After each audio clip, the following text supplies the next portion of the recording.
Welcome back to the Subs and 15 podcast, where we talk about, various sports with 15-minute segments. Today we have a special guest. We have Caleb No from the WCPO in Cincinnati. Caleb, how you doing? All right, how are you guys doing? We're doing pretty good. You're the sports anchor up there, so it kind of fits right in with us. So we're gonna kick it off and talk about, the NFL and kind of what you're seeing from, the Cincinnati area. Well, I'll tell you what, it's been, now that we're, I guess, a month or so into the off season, or a month and a half or so into the off season, it's been encouraging to see the moves that the Bengals have made. Right? I mean, when we came into this off season, it was stunningly clear what the Bengals' focus needed to be in the off season. When you look at what happened to Joe Burrow and over the course of the 2021 season, I mean, how many times he was sacked, how much pressure he was under, especially coming off of that knee injury the year prior, and really both of his years in the NFL, how much pressure he's been under. It was no secret to anybody. All you had to do was pretty much watch one Bengals game this year, and you knew the Bengals need help on the offensive line. Now, outside of that, they've got a pretty good roster, right?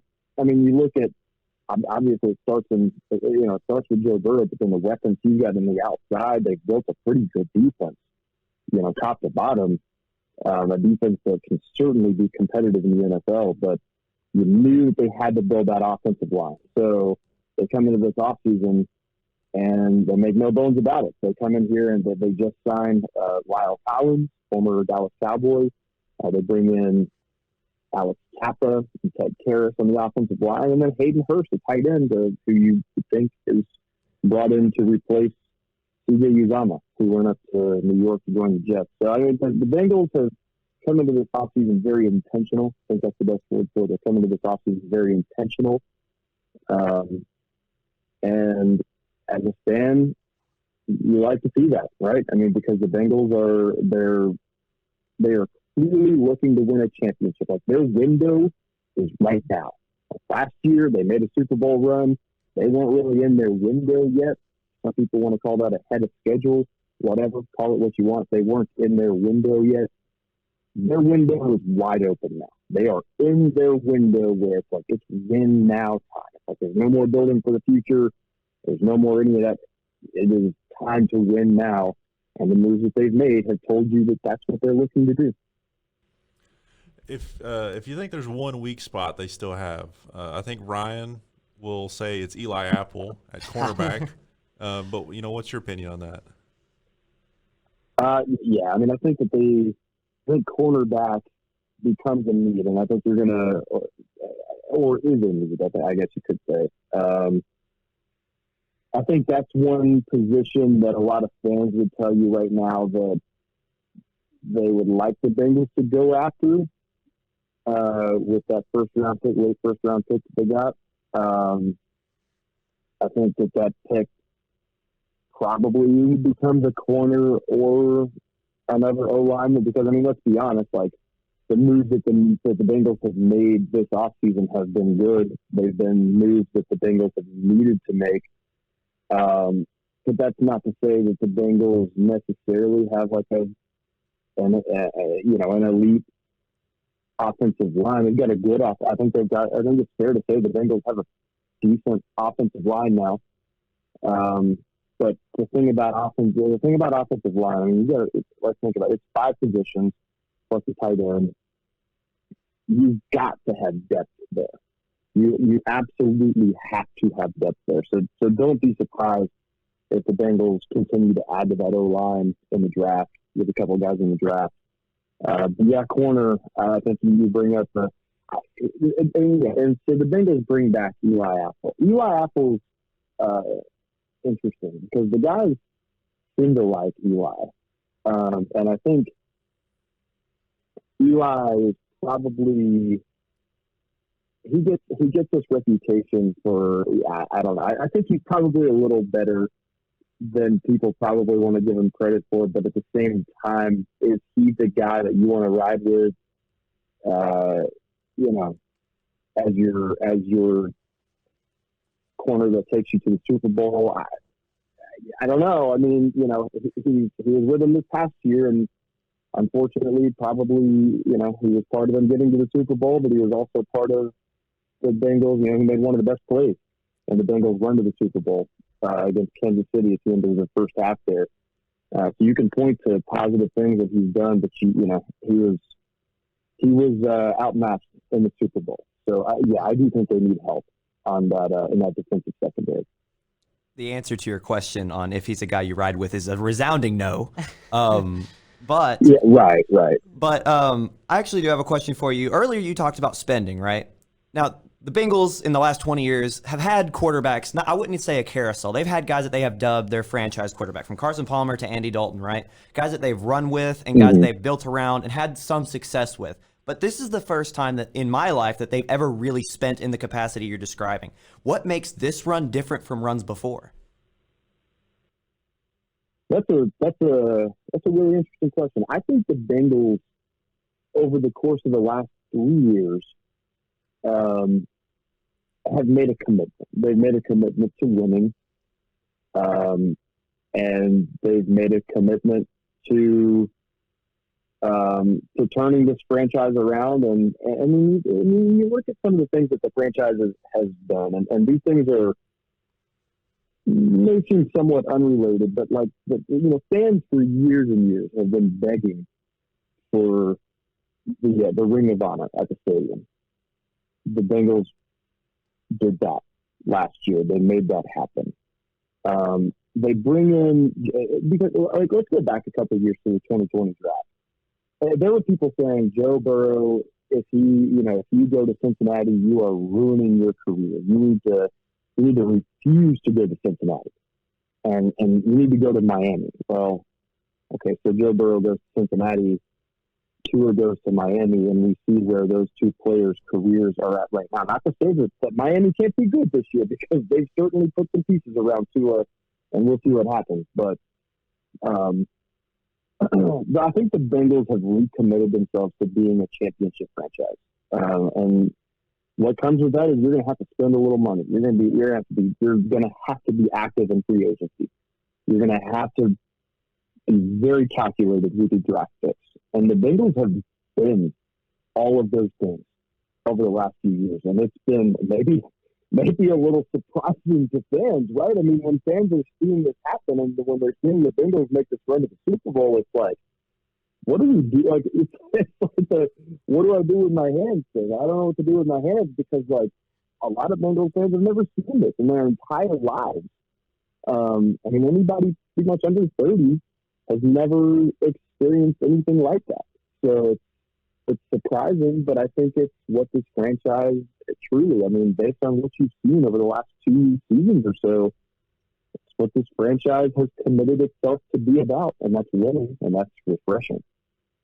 Yeah, you talk about the Super Bowl. What was it like for you to cover the Bengals this whole season, go all the way to the Super Bowl with them, and what are some things you learned from this team along the way, all the way to the big game? Yeah, the covering the Super Bowl was, I'll tell you what, man, it was, everything about it was big. And that's what I said to people when they asked me, hey, what was it like to cover the Super Bowl? It was just overwhelming in its own right, and not in a bad way. I think a lot of times when you use the word overwhelming, it has like a negative connotation, but it wasn't in a bad way. It was in a great way. It was like everything was just big. Like, it was, you're sitting there during commercial breaks, and the cameras at the stadium are zooming in on fans or celebrities that are there, or they're showing them on the Jumbotron inside the stadium. You're just like, it shows a shot of Kareem Abdul-Jabbar, and you're like, wow, he's in here. And then it shows a shot of Shaquille O'Neal, and you're like, okay. And then it's like Drake, oh my goodness, and then Kanye, and it's like, my goodness, man, like, all these people are in this building to see this game. This is like the center of everything sports and everything entertainment and just everything in the world around you. This is the epicenter right now. It was really, really cool to see all that. But then, as a kid, the Super Bowl was like my holiday every year. I love the Super Bowl. So to be there and actually see it with my own eyes was really cool. And then to be there, I grew up watching the Bengals as a kid. My mom's from Cincinnati. I'm from the Louisville area in Kentucky. My mom's from Cincinnati, though. I grew up watching the Bengals. So to see all that sort of converge in that moment was really, really cool. But when you're working the Super Bowl, it's a whole different animal than going there to just kind of enjoy it and take it in. I mean, it's a lot of work too, and it was a lot of work. But it was also fun in its own right. Yeah, I'd say you've stayed pretty busy since the Super Bowl with the offseason. Lots of trades going on, not just with Cincinnati, but, across the league. With Devontae Adams to the Raiders, Tyreek Hill to the Dolphins. What would you say is the biggest trade so far that you've seen?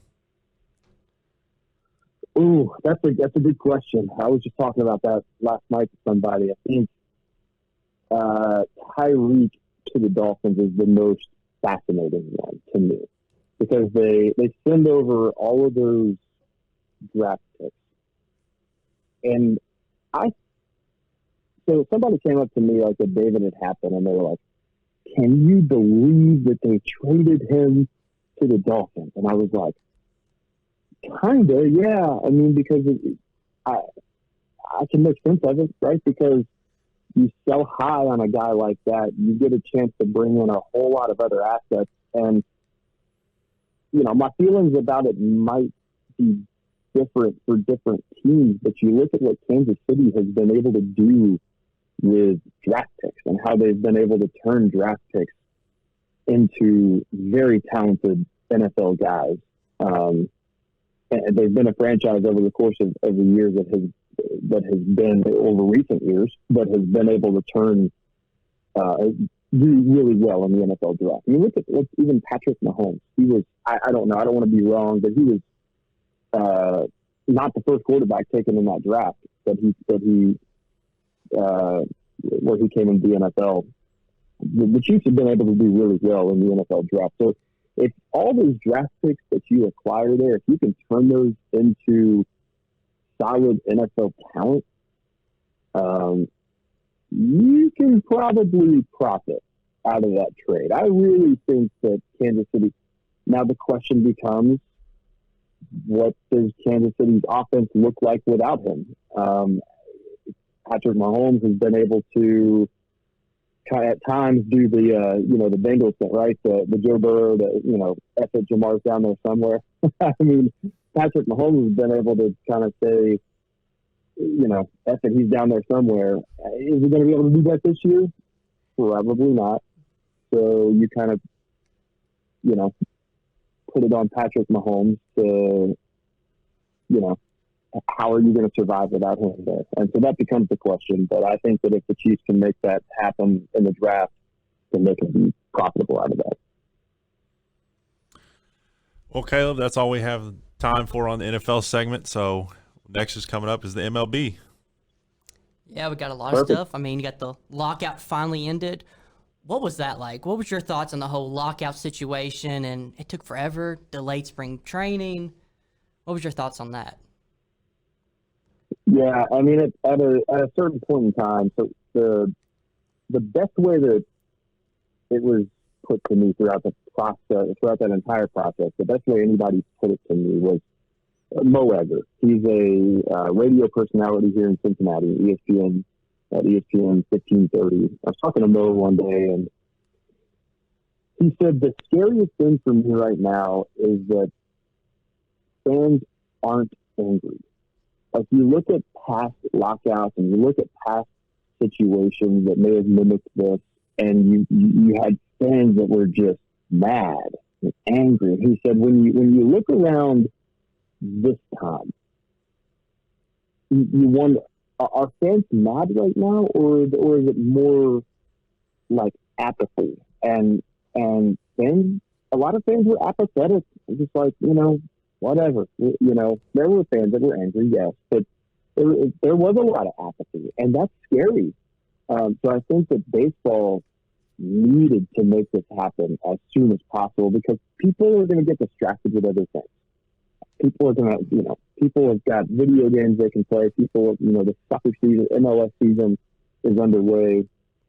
But I mean, there are just so many other things in this world to do. Major League Baseball needed to make this happen. So at the end of the day, when you look at how they were able to come together with a sense of urgency and really make this happen as quickly as they did, I mean, I say as quickly as they did, but you know what I mean? Like when they finally made that deal and how urgent things were over that last week or two, that's encouraging. And let's be honest, baseball needed that. Baseball really, really needed that. Here we are. It's like at this point, I think the lockout is almost like ancient history at this point. It's like, let's play baseball. Mm-hmm. Yeah, I know people are definitely ready for that. Yeah, so I guess my question, I don't know, you probably haven't watched the show, but I'm not the baseball guy, right? Like, I'm not one that, like, is super knowledgeable. I usually leave that to my two co-hosts here. But my main concern, just kind of as someone who sits back and just kind of perceives it as a non-biased, like, I don't know what the heck's happening kind of perspective, what will stop this from happening again in a year, 2 years, 3 years from now? Well, so the lockout the CBA is locked in for 5 years, so we won't have to worry about it for the next half decade. But I think that this agreement that they came to this year was monumental in its own right, where basically the players said, we're not going to just say, okay, we want to play baseball. So they were like, we're going to hold out. And it was a long-term thing for the players, right? I mean, they realized that what happened in this agreement was going to have long-term implications for them. And it wasn't for them, and this is what I kept saying during the whole lockout situation. I kept saying, this to the players is not about making sure they can play baseball on March 31st, which is kind of crazy to think that this week would have been opening day. But this is not about the players making sure that they can play baseball on March 31st, 2022. This is about the players making sure that they are fairly compensated and treated fairly over the course of the next 5 years. And really beyond that, right? Because, I mean, this agreement's going to have implications on the next agreement. This is going to have implications on the next agreement. So, I don't like the idea. It's not fun watching the whole like millionaires fighting with billionaires type of thing and all that. And that's not appealing to any fan. Like, no fan wants to wake up in the morning and turn on your favorite sports show and hear about talks or negotiations. Like, nobody enjoys that. We want to see baseball. But I think it was just the players and the owners, for that matter, making moves for the longevity of the sport and the longevity of, like, let's be honest, their paychecks. And I think that both sides, compromised at the end of the day, met in the middle on a lot of things. And lo and behold, we as fans, we still get baseball. So I think that baseball's in a pretty good spot right now. Probably has work left to do. But yeah, baseball's in a decent spot right now. Yeah, definitely. Let's talk about Cincinnati Reds, though. They have been trading away everybody. It's been awful. Jesse Winker, Suarez, Nick Castellanos. What is going on with the Reds? Why are they getting rid of all their best players? And it's scratching your head at times looking at what's going on there. Yeah, I mean, I think, the question around the Reds, right now is, what are they going to look like in 2022? What do they look like? What do they look like on? And this podcast is being recorded, on March 30th. What do the Reds look like on March 30th? Honestly, like right now at this exact moment, what do the Reds look like? Mm-hmm. Because I don't know. If you know, let me know. But I think that's what's confusing. That's what's frustrating to the fans, is that fans don't really understand what this is. And I don't understand what this is. And again, if you do, let me know. Is it a rebuild? Maybe. I mean, it's probably I think you have to call it that. But is it a complete rebuild? No. I think, is it are the Reds a championship roster right now? No. So I think fans want to see the Reds really commit to something. Really, really commit to something and say, this is what we're doing. Like we talked about the Bengals. Where are the Bengals at right now? Okay, they were a championship contender this past season. You see where their flaws were at or where their holes were at. And the Bengals, again, we already talked about it. The Bengals have been very intentional about saying, we're going to plug the offensive line. We're going to figure out this offensive line because that's our weakness. Let's fix our weakness. Are the Reds fixing their weakness? I don't know.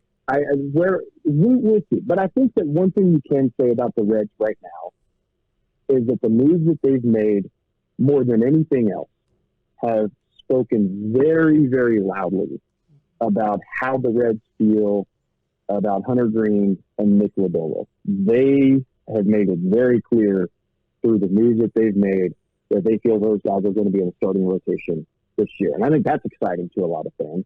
If those guys can come in and be real good quality Major League Baseball starters, that's going to go a long way for the Reds. And look, I am not sitting here right now telling you the Reds are going to be terrible in 2020 because I don't think the Reds will be terrible in 2020. I don't.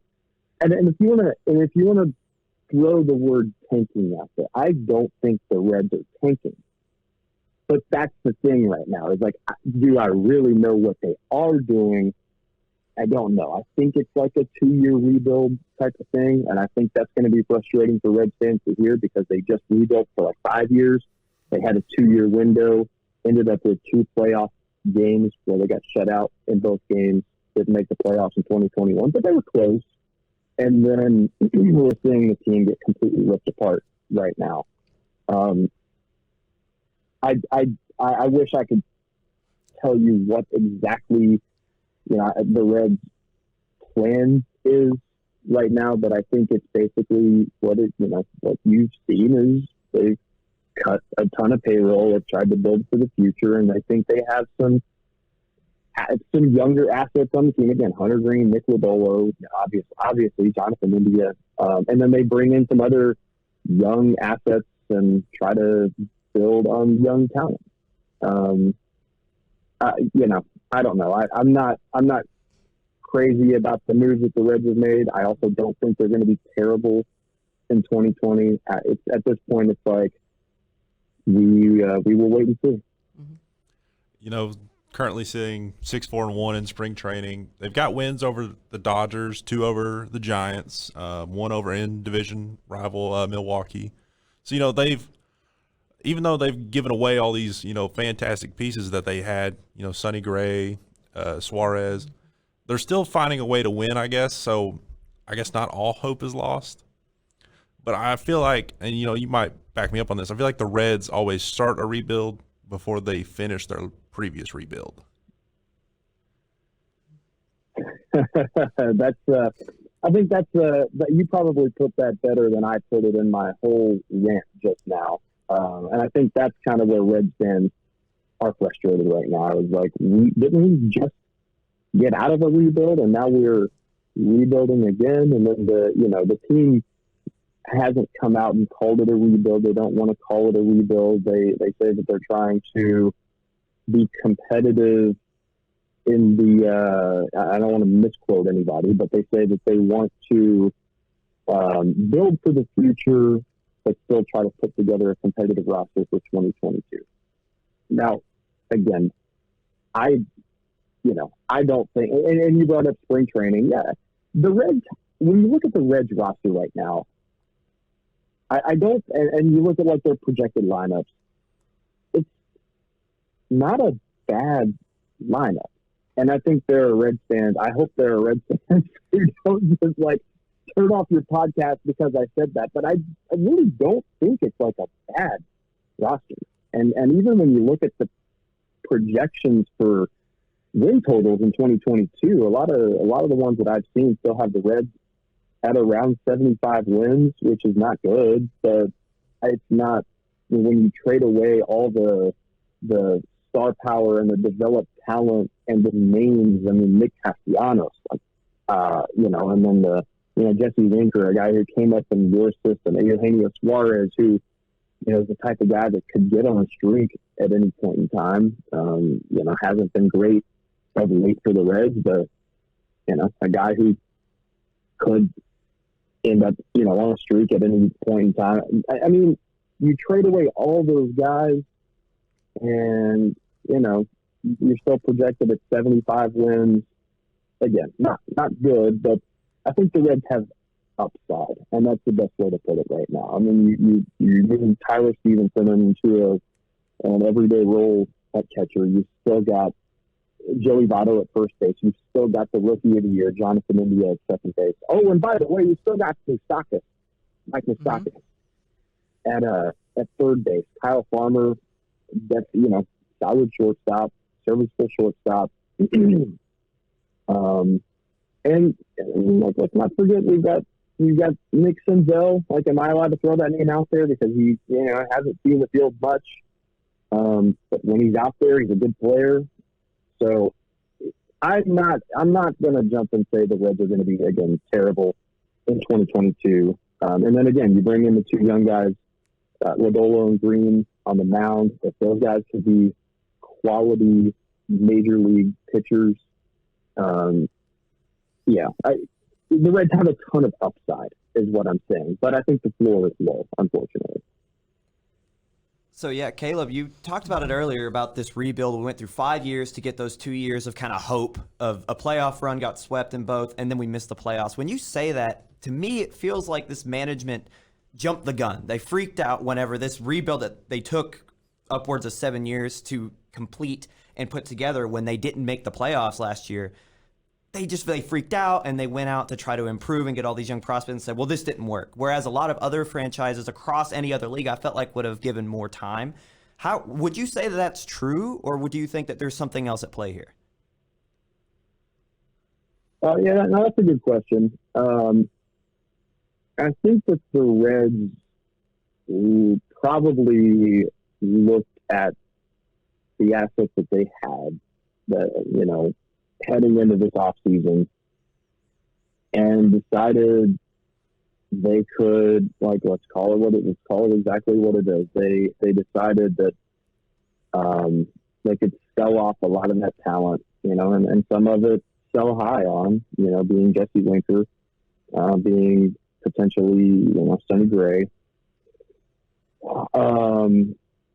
and try to bring in some younger assets and build for the future. I don't know if it was necessarily like a freak out type of thing. In some ways, I think it does have the look of that, right? Yeah, I mean, that the Reds saw their window. Again, they saw their window as being 2020 and 2021. And now that window has started to close a little bit. Nick Castellanos was not walking back through that door. Even no matter how many moves the Reds made, what it would have taken to get Nick Castellanos back through that door was just too much. So Nick Castellanos was gone. And then I think the thought was, it's like, let's try to not extend our window into 2022, but maybe try to open a new window, if that makes sense. Open up a new window that begins in maybe 2023. You have a glimmer of a window in 2023, and in 2024, your window is wide open. I think that maybe is the idea from the Reds. But again, we'll see. I think it'll be interesting. I'm not going to use the word fun, but I'm going to use the word interesting. to see the Reds in 2022, see how competitive they are in what is what has been a very winnable division, right? I mean, even into the final 2 weeks of the season last year, the Reds had a very, very, very real chance of making the playoffs, and then the Cardinals go on a wild run that they did.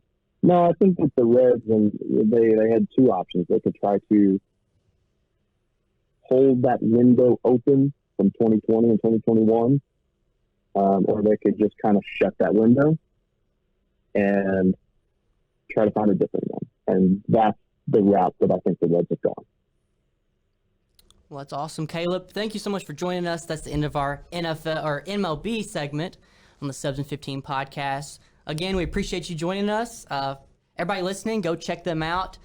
WCPO in Cincinnati. Great coverage. Follow Caleb on Twitter. He can keep you up to date on everything Bengals, Reds, high school sports. I mean, you guys covered it all up there. So great work to you guys. I really appreciate that, man. I appreciate you having us on, and really love covering sports up here in Cincinnati. Great time to be a Cincinnati sports fan, especially if you're a football fan between the Bearcats and Bengals right now.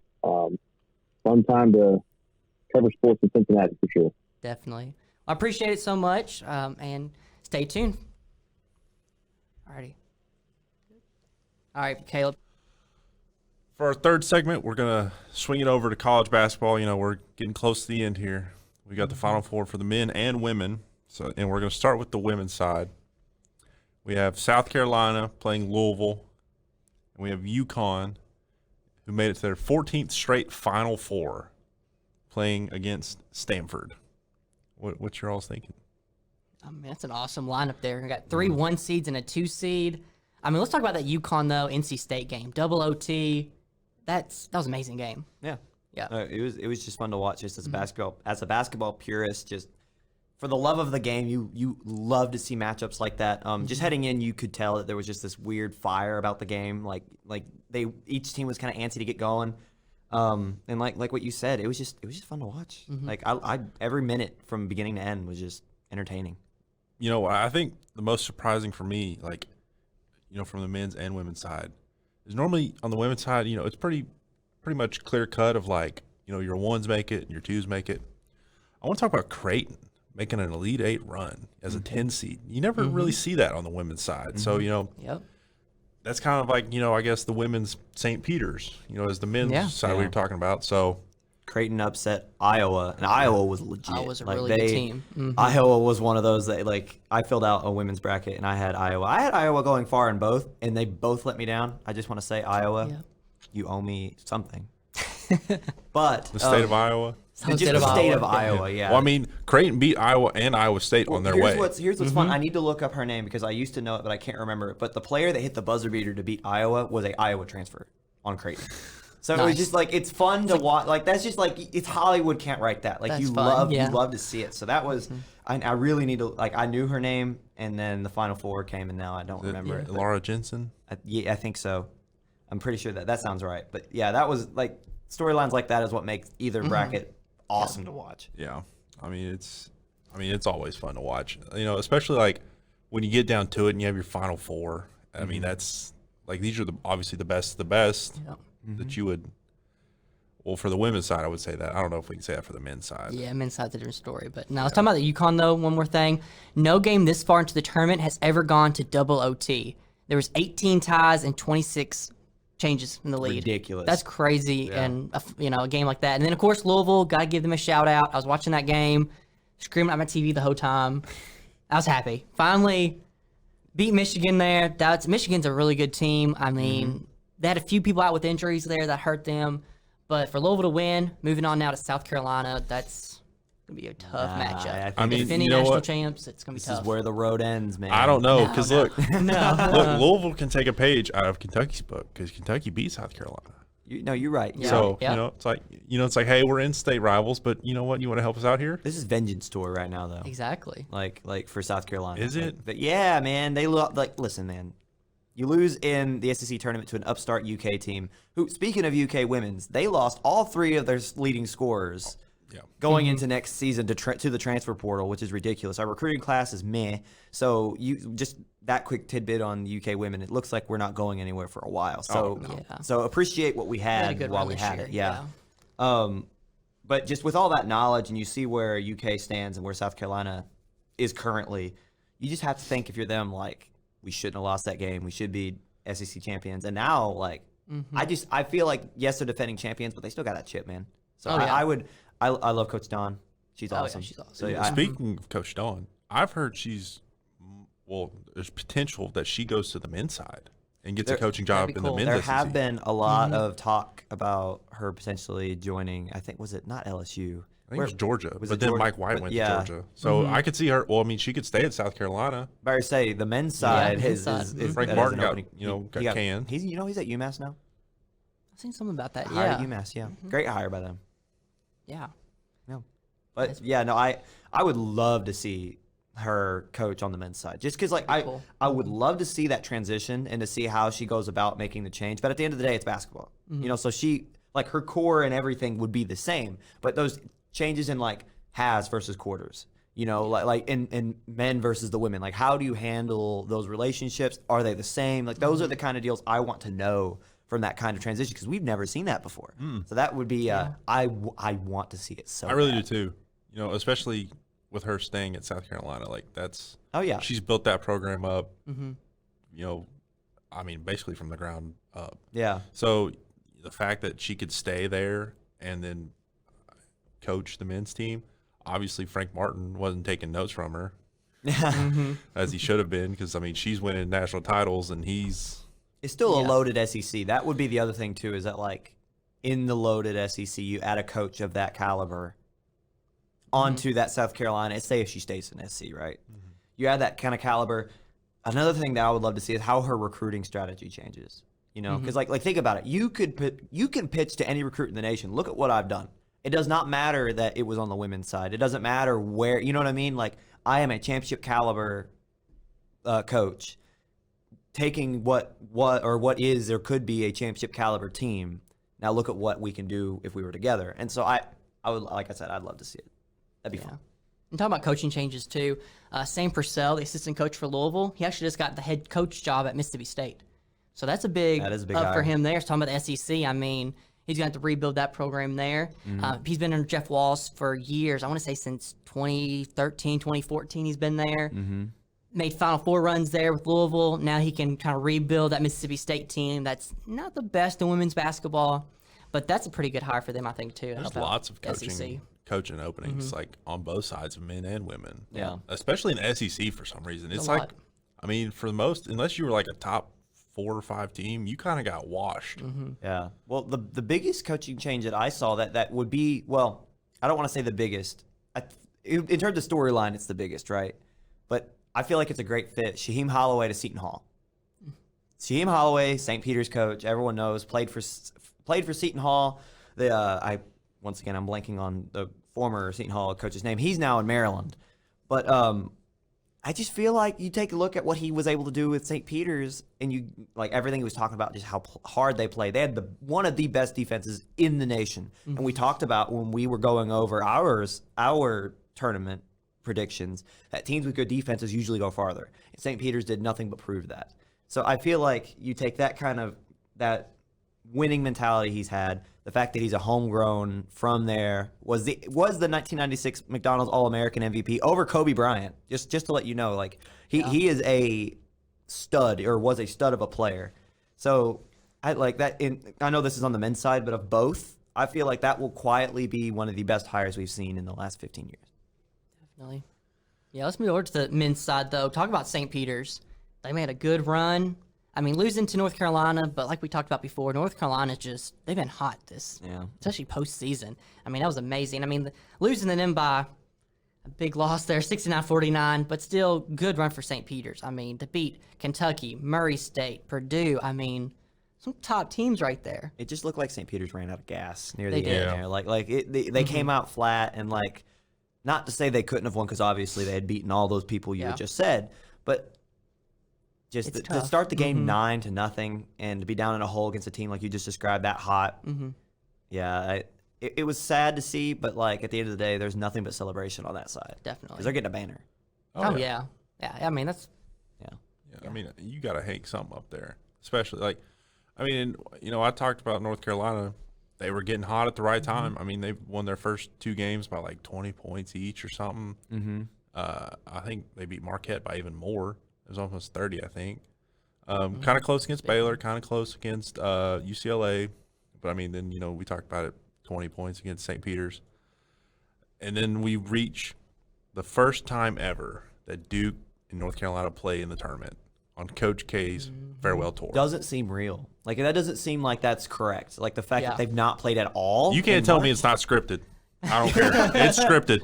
Yeah. I love everything about this. We talk about basketball purists and just enjoying, right? This Final Four is the bluest of blue bloods. Think about this very quietly, and I think me and you, Derek, I was talking to you about this the other day. If Villanova wins this championship this year, isn't that their 3rd in 6 years? Yep. That's a dynasty. Yeah. Definitely. Full-fledged. So you can't tell me Jay Wright is not a top 5 coach. Oh, yeah. that's like that's like just the whole mindset of like, yes, Villanova is like one of the, like they're obviously Final Four team, but you look at the other 3 teams, no one's really talking about Villanova, especially with the injury to Moore, Jalen Moore, Justin Moore, one of those 2. But here's the thing. A guy that's been very, very quiet on that roster has been Colin Gillespie. Colin Gillespie last year was the best player in the Big East by far. He is a shifty 6'2", 6'3" point guard who has range. He can distribute. He's a scrappy defender. Here's the thing. He tore his ACL last year. He comes back, and he's been a 2 or a 3 option this entire season. Kind of took a step back, allowed the team to develop the way that they have developed, and they've been successful with it. Now that Moore is out, right? I know that is still a big loss. But if Colin Gillespie kind of steps up and be what he was last year, I don't think they have that big of a fall off. Like I don't think that they will still miss that scoring capacity that Moore brought. But like I said, man, I don't think they're really good defensively. That as well. And so as long as Colin Gillespie can be what he was last year, which I think he can, I feel like his fall to a 2 or 3 option was a decision, not a regression. So I think that he steps back into that 1 role, and they really can beat Kansas. Like I don't think this is a Agbaji show where he's just going to go off and Kansas is going to blow out Villanova. We're in for a great slate Saturday, man. I mean, they hold Houston to 44 points. They hold Michigan to 55, Ohio State 61, Delaware 60. Yeah. I mean, so the fact that you've only allowed 61 points at max in this tournament is insane. Yeah. It's really good. I really want a Villanova UNC rematch. Like I say, the storylines in this tournament are ridiculous. Yeah. Oh, it's absolutely insane. Kansas overtakes Kentucky for most all-time wins. UNC overtakes Kentucky for most tournament wins all time. We have Coach K and UNC playing for the first time ever in potential rematch in a tournament. Yeah. And then the potential rematch in the final. I mean, I don't think that's why I'm saying it's scripted, because you can't write any more storylines than this. Yep. Right? So who do we – so I'm going to say who I think, but also who I think is who I hope. All right? I would love to see Duke Villanova. I'm going to say it. Like, I know, like, as a Kentucky fan, I'm supposed to hate Duke, right? and for the most part, right, like my biased self doesn't really like them. But when I step back and I kind of remove myself from the equation and just enjoy the game, enjoy what's happening, right? Coach K is the greatest coach to have ever stepped foot on the hardwood, right? Regardless of who he is personally, it doesn't matter. They're in this Final Four in his last year, the winningest head coach of all time, and a chance to win his, 6th national championship? Yeah, it's crazy. Insane. And so I would love to see the greatest coach of all time take on the potential dynasty of Villanova. Like that storyline in my mind, well, not just the greatest coach of all time, but the greatest coach of all time in his farewell, right? Like trying to ride off to the sunset, pull the Peyton Manning, John Elway, just retire on top of the mountain versus, like I just said, the dynasty. Just you love to see it. Now, obviously Duke, Kansas would be fun. UNC, Villanova would be fun. But in my mind, I don't think there's a better matchup than Duke, Villanova, even with Moore's injury. I really love it. Yeah, I agree with you there. I mean, I think Duke will. I mean, UNC's had a great run, but I don't know. I think Duke just has that edge that they'll beat them. It'll be close. I mean, I wouldn't be surprised if it goes to overtime, that game. Instant classic kind of game. But then Villanova, Kansas, I'm liking Kansas more. I mean, a Kansas-Duke matchup, I think that'd be fun. I mean, two powerhouse schools. But Kansas, though, they've had an easier route, I feel like, to this point. I mean, you had Miami. They made a good run. They weren't the best team, but they made a decent run. Right. Beating them by a big margin. I mean, 76-50. And then Providence, a decent team there, but not the best. I feel like Villanova, though, they had a tougher chance to get here. The teams they had to play, I mean, a great Houston team, a great Michigan team. I mean, they had tougher. So I don't know if they're going to be more worn out, and maybe Kansas will be like, they can get the upper edge. I don't know. When you look at it, it's like a tale of two stories, right? Because Duke and Villanova fought hard and played defensively to win their games, whereas Villanova and not Villanova, but UNC and Kansas kind of just blew their opponent out of the water. Yeah. I mean, you talked about Kansas winning by 26, UNC winning by 20, where Villanova won by 6 and Duke won by 9. So, I mean, like, those are hard-fought battles, like you were saying. I think, when it comes down to that nitty-gritty of, like, at the end of the game, who's going to want it more, I think when you've had to fight harder, you probably come out on top on that. Right. Yeah. So, talking about North Carolina, I just want to give credit to Hubert Davis for the turnaround. My question now, right? What do you take from the last victory over Duke, right? Final regular season game on Duke's home court. He had, I don't want to say the perfect game plan. They just wanted it more. They played harder. Here's the thing. Carolina has about an 8-man rotation, right? Duke is by far the deeper team. You have to change something. And Duke is a way different team than they were back then. Like, I know it doesn't feel like it was that long ago because it wasn't, but Duke has been playing out of their mind. You got Wendell Moore, Bonchero, Mark Williams is playing insane. I feel like the game changer for this team has been Jeremy Roach, who in this tournament has been playing out of his mind. Really a great facilitator and when he needs to score. A guy that's kind of been up and down all season, but when he's playing well and you see where this Duke team is. I'm curious to see what Davis does to counteract this Duke offensive front. You know what I mean? Duke is bigger, they are deeper, and they're more athletic. So it's going to be, and they're mad. Let's remember that they are angry.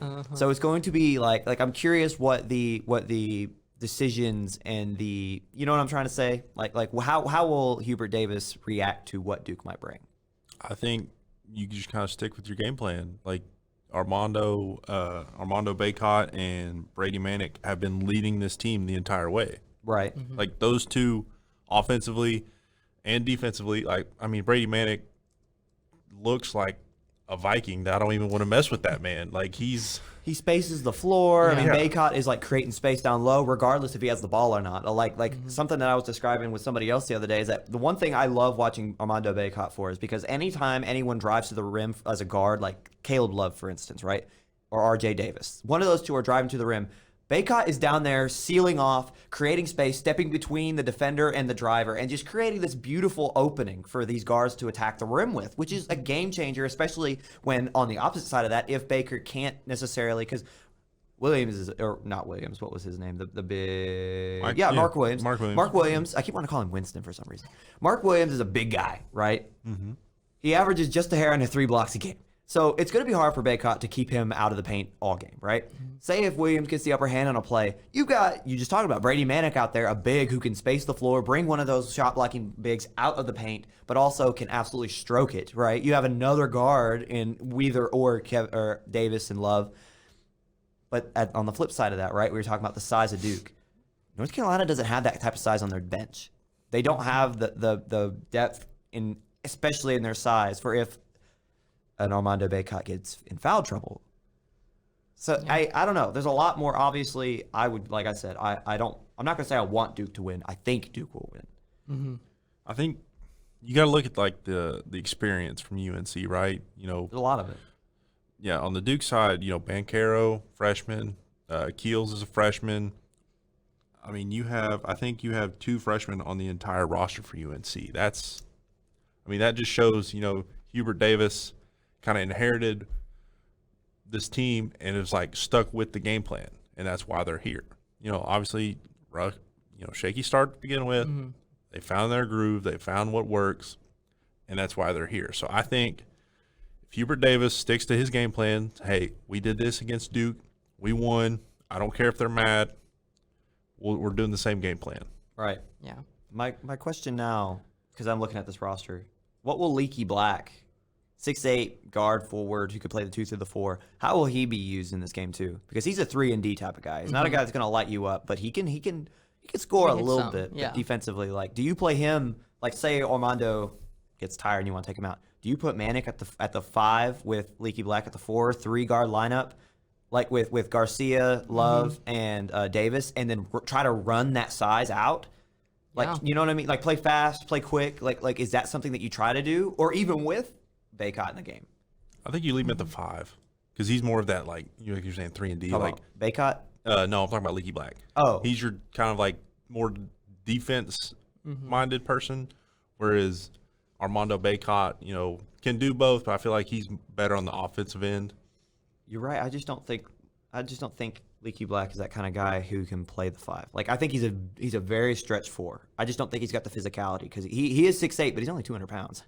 Yeah. That's a skinny guy. Yeah. Like.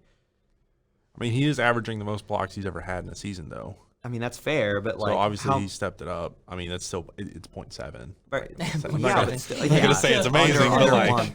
But like blocks like that if he's only averaging 0.7, especially with his size and his wingspan, because he's got long arms. I feel like he's getting more of his blocks on the perimeter and chase downs. You know what I mean? Like he's not one that's going straight up in the paint at the rim. Yeah.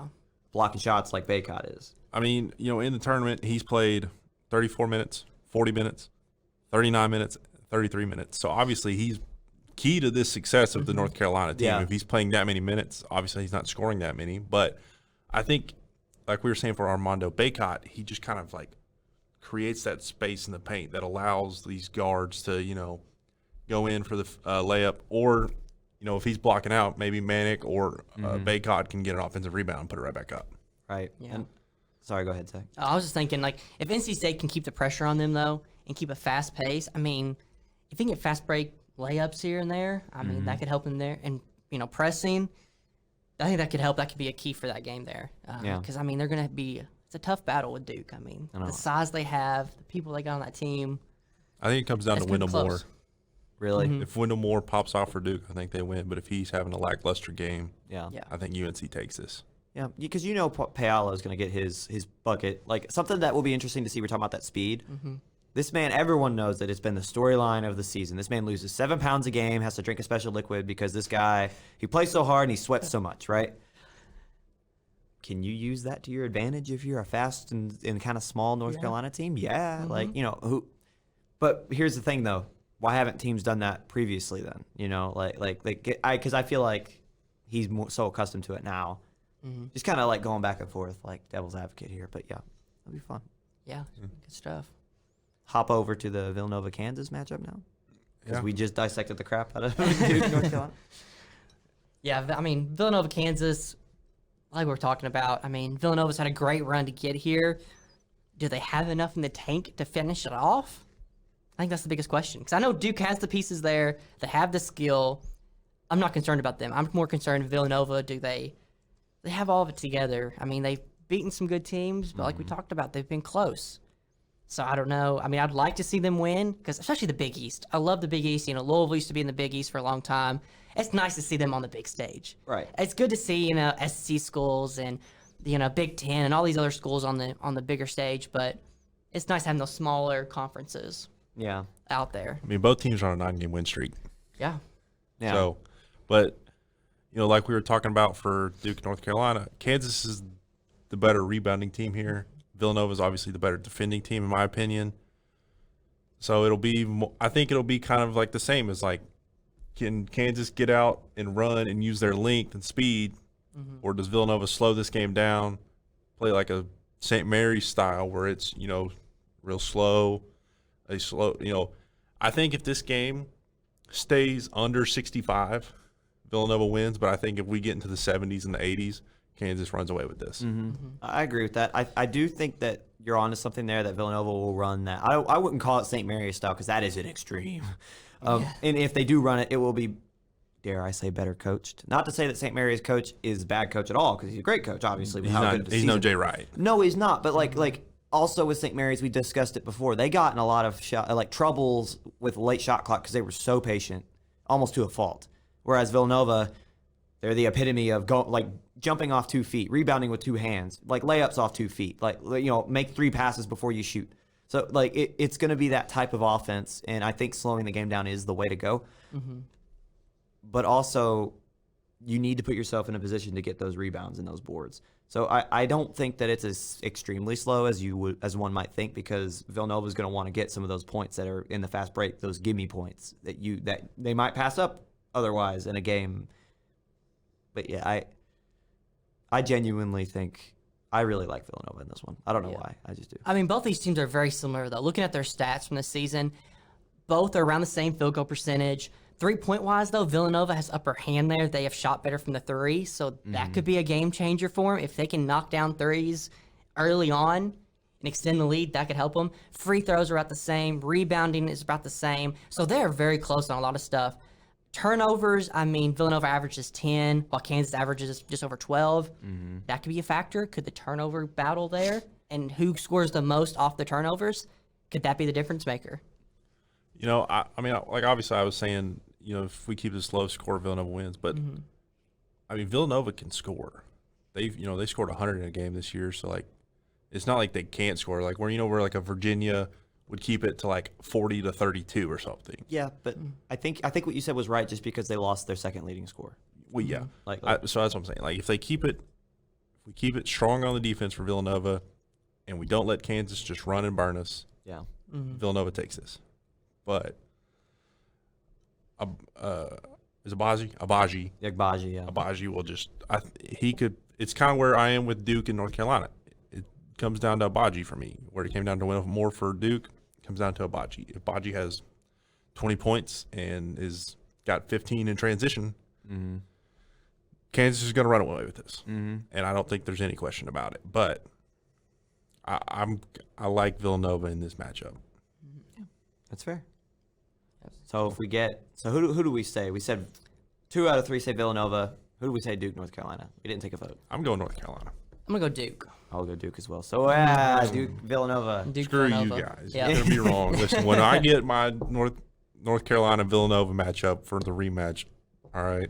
Listen, man. I can't pick Duke, all right? As a Kentucky fan, I can't pick Duke. You said you separated yourself. You're just a basketball fan. I can't do it.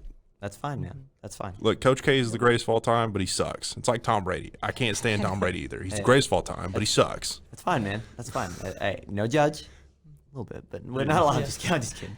It'll be a good matchup, though. Saturday, that'd be good. Yeah. Good day for basketball. I mean, 6 o'clock, Villanova, Kansas. Just before 9, Duke, North Carolina. And then the women's Final Four will be on Friday night. So check them out there and cheer on Louisville, of course. Oh, yeah. Yeah. I mean, the only team we have left in Kentucky that's in the tournament. So you got to cheer them on. I'm not cheering for Louisville either. Wow. Come on, South Carolina. Oh, wow. It just I want means to do more. it back to back. It just means more, back huh? to back. It just means more. All right. The SEC, baby. Yeah. We'll It just means more. find out next week then. We will. That'd be great. All right. And we're back with the NBA section of our podcast here. Things are heating up in the East. In the West, they couldn't be farther apart as usual. So we're gonna. It's weird to say. Still, you say that the East is better than the West per usual. Is that what you just said? No, I said the East is heating up, and the West is far. Sorry, I misheard you. As I was far like, as possible. listen, man, that's not normal. No, the West. I mean, Phoenix is running away with it. It's not even.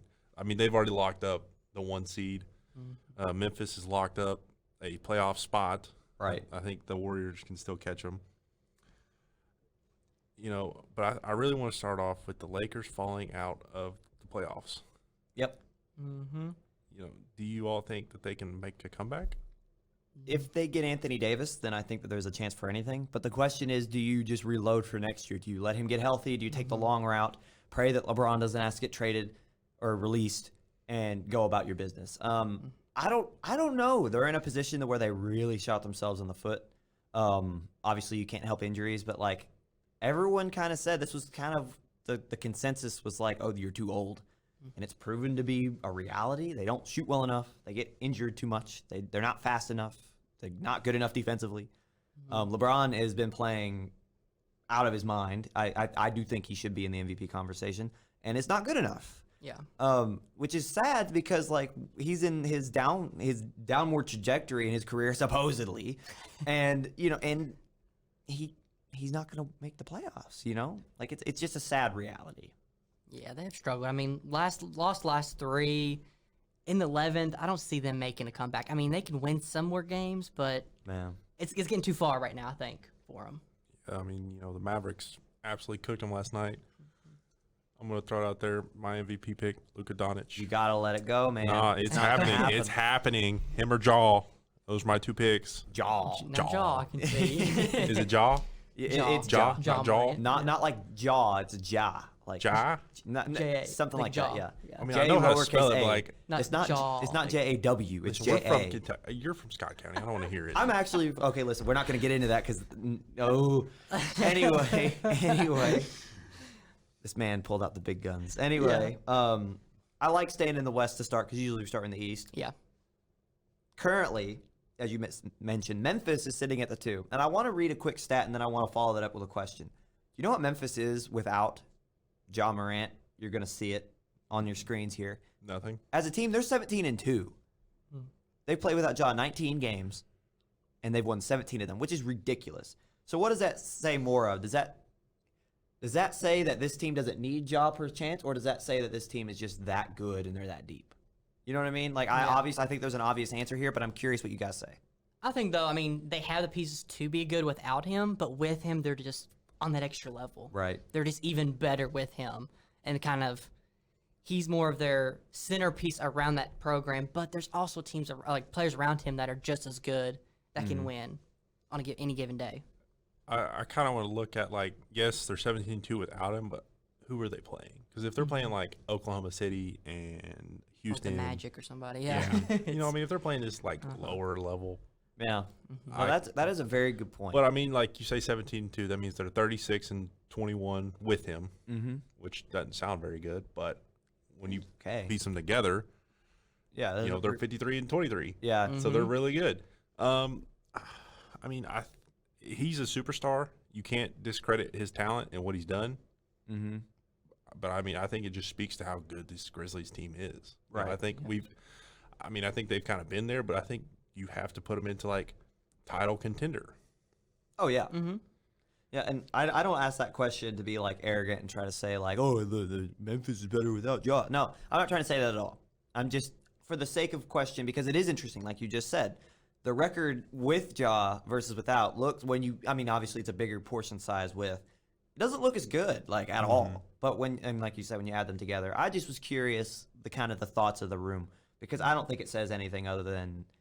I think early on in the season we were like, yeah, Ja is taking this team. This team could go as far as Ja can. Right. Mm-hmm. They proved that to be not the case. Right. So I think they've got the pieces to be. Make a deep run in the playoffs and possibly win a title. Right. If anybody can take it from Phoenix.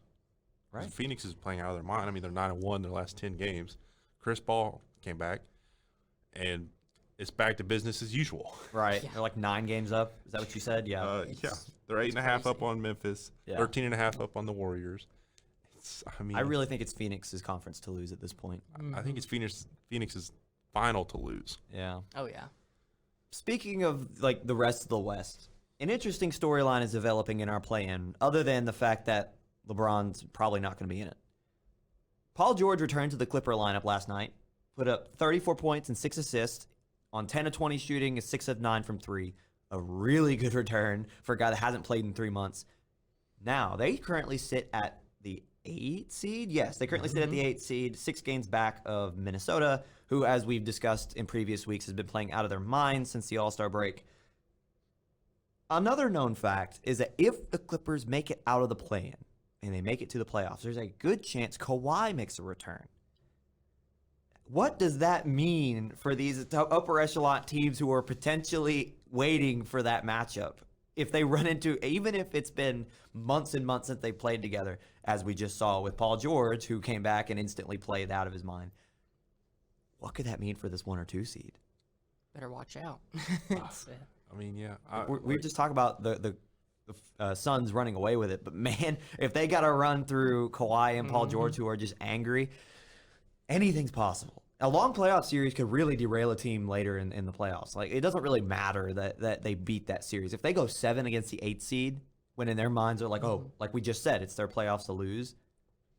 Then they run into Dallas potentially in the next round. Like, that's another team that could take them to a long series, and then maybe Golden State in the Western Conference Finals, maybe Memphis. Like, who knows? Like, continue what you're going to say, Zach? Yeah, I mean, that could be tough. I mean, for Phoenix, they'll have a tough road ahead for them. Yeah. I mean, just looking at the Grizzlies, if they get to them, I mean, they're a contender there. You never know about Golden State. They're always really good during the playoffs. Mm-hmm. But adding the Clippers into that mix, I mean, that could be tough. I mean, like you said, if you go to 7 games, they're going to wear them down by the time they get to the end. Yeah. So I think if the Clippers get Kawhi back along with Paul George and they make this run that could be possible. I mean, I don't think they can catch the Wolves, but if they win that 8 seed, I mean, yeah, it's looking bad for Phoenix. But I think this is to the point where this is Devin Booker's year to prove he's either a superstar or he's just kind of like an upper end player, right? If he's a superstar, he'll lead this team to win it. If he's just, better than most, I think all this talk of him getting snubbed out of like all-star games and MVP conversations gets legitimized. So I think it really comes down to, is he a superstar and he's been getting snubbed, or is all this talk true? Right. And just looking at the current playoff seeding, and where you were talking about the Clippers catching Minnesota, they don't have to catch them, because if the seeding stays the way they are, which is I would say it's pretty much a lock. The Wolves are 2 games behind the 6th seed Denver, but I don't see Denver falling. We would actually get in the playoff or in the play-in Minnesota and LA anyway. Like, they don't have to catch each other. The winner of that game gets the 7 regardless. So it doesn't really matter. Like, Phoenix or the Clippers don't have to catch Minnesota because all they have to do is beat them, right? So I really think if the Clippers beat Minnesota, and Minnesota falls into that, have to play the winner of the 9-8 between New Orleans and San Antonio, at least as of right now. The Clippers get the 7. I would actually put money, if Kawhi and Paul George are playing, I would put money that the Clippers actually do beat Memphis in the first round. Not because, I know we've talked a lot about Memphis as a legitimate team and they can play without Ja, and Ja's a legit superstar. Just that inexperience, man. And like I said before, this Clipper team's angry. They've done nothing but be a disappointment since this conception of this super team that was supposed to, Kawhi came to LA, convinced that ownership that they needed to bring in Paul George, kind of, self-manifested that squad. But and so I don't like I said, if Memphis gets LA in the first round as a 2-7, I like the Clippers to come out of that. Now I think they lose in the second round to the Warriors, or if it's Dallas, if Dallas can catch that 3. But you never really know what you're gonna get. yeah, exactly. And talking about this play-in tournament, Yeah. Ryan, you want to explain more? Because I didn't really know what it was. Yeah, Explain it so to us. I feel like that's a lot. Like, that's where everyone is. Like, people understand it, but it's confusing. I am a person, I enjoy it, right? Because I think it adds a new like a unique twist to it, and it's something that more teams can make the playoffs and prepare, and like it makes for more fun, in my opinion. But the way it's set up is very confusing. So you will have 7 through 10 seeds will be in this play-in to get the 7 and 8 seed in the actual playoffs, right? So what will happen is the 7 and 8 seeds will play each other in this play-in, and then the 9 and 10 seeds will play in the play-in, right? The winner of 7 and 8 will go on and get this 7 seed. So it doesn't matter say like I was describing earlier, Minnesota and LA would play as the 7 and 8 seed in the West in the play-in. Minnesota is up 6 games over LA. But if LA wins that game, it doesn't matter that the Timberwolves have a better record. The Clippers will get the 7 seed because they beat the Wolves. Okay? So in that instance, the Clippers get 7. Then Minnesota would have to play the winner of the 9 and 10, in this case, New Orleans and San Antonio. So let's just say San Antonio wins that. San Antonio and Minnesota would play for the 8. And the winner of that would get the 8. So that's how the play-in works. Those last 4 teams kind of divvy it out. the 9 and 10 seeds have to win 2 games to get in, and the but the 7 and 8 just have to win 1. They can you can afford to lose 1, but you have to win 1. Do you think we ever see where we get all 15 teams in from each conference, and we're like your 1 seed gets a bye, and 2, cool. 15, 3, 14? No, simply because I feel like that devalues the playoffs because there's no playing for it. You are in it already. You're already in it, so you could be the worst team and still be in it. Exactly. Win one game, and I mean, you could make a Cinderella run though. Yeah, I don't. I'm not a fan of that. What I want to see happen. This is kind of like my long-term wish list, right? I want to see the league expand by 2 teams so that Bring the Seattle Sonics back. yes, I think that should be one. What I would hope happen is that Vegas gets a squad and then Memphis moves to the East, and then that would make 16 and 16 in each conference. That would mean 16 teams make the playoffs. It's a straight 50-50 shot, like down the line. 16 make it, 16 teams don't. But then what I would like to see is I don't know if this is a popular opinion, but I would like to see the East versus West disbanded. I would like to see the top 16 teams make it, just because so many times in recent years, this year is a bad example because there are good teams in each side. And while I do think the East is tougher, the West still has a lot of really good schools, franchises. In recent years, the West has been so astronomically better than the East that there are legitimately 10 to 12 teams that should have made the playoffs because the East was so bad from the West. So I feel like you should reward teams based on their skill and their wins and how good they are, rather than, oh, you are really bad, but you're still the 6th best team in the East, so you're still going to make the playoffs. I feel like that's wrong to me. Yeah. So like I said, this year's a bad example, and it's a good year for the East-West, but I would much rather see it I don't care if they want to keep the play-in, it's whatever, because I don't see the play-in as legit playoffs, right? So, keep the play-in or not, I don't care. It doesn't bother me. But personally, I want to see the league expand, and I want to see the disband of the East-West, and I just want to see the top 16.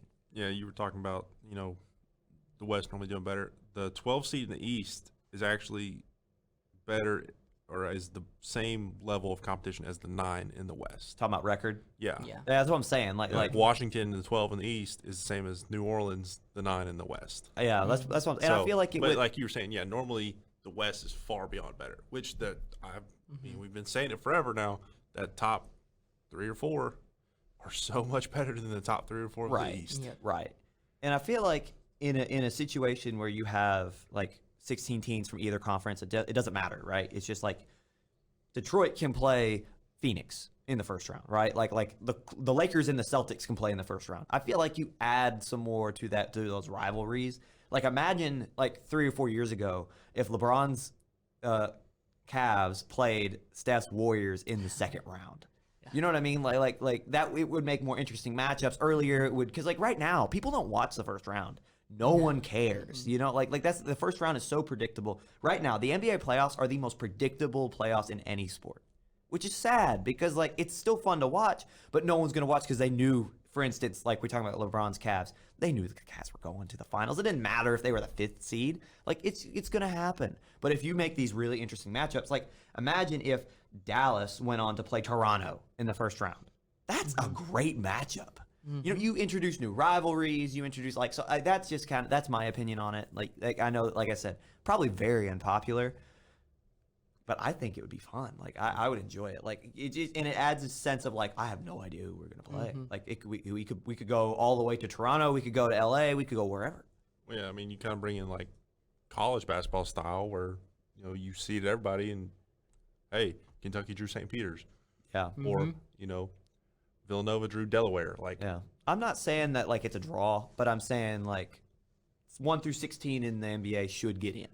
Yeah. And then you seed them based off of however you want to, I still think you do man, that's tough. I don't know. Maybe you do a seeding where you just take the top 16, you split them. I don't know. I don't know how it would work. I mean, genuinely though, it could go a million different ways, but I still think it should be top 16, preferably you get your 2 1s, your 2 2s, the top 2 seeds in the top 16 get 1s on either side, and the top 2 or the 3 and 4 best records get 2 seeds, and so on and so forth.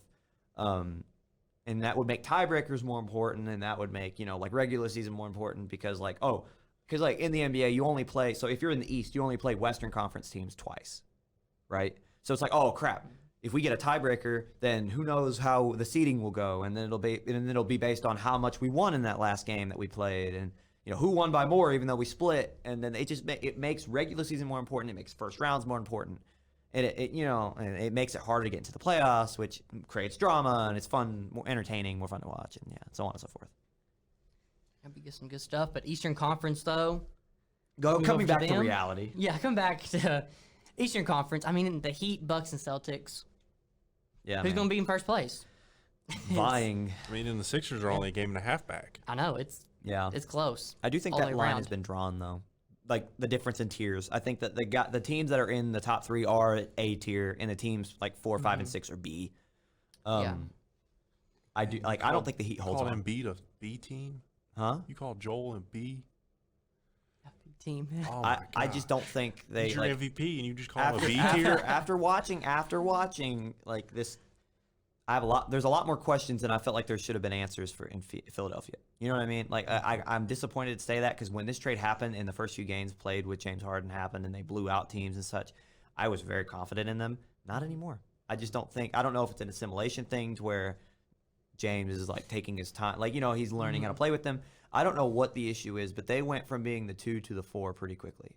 And it's just like when I watch, like for instance, in the notes here, the Celtics, they're 8-2 in their last 10 games. Their most recent loss was to the Raptors in overtime without Jason Tatum, Jaylen Brown, Al Horford, and Robert Williams. That's 4 of their starters. Without 4 of their starters, they still barely lost in overtime to a team that is still a playoff team in a very tough East.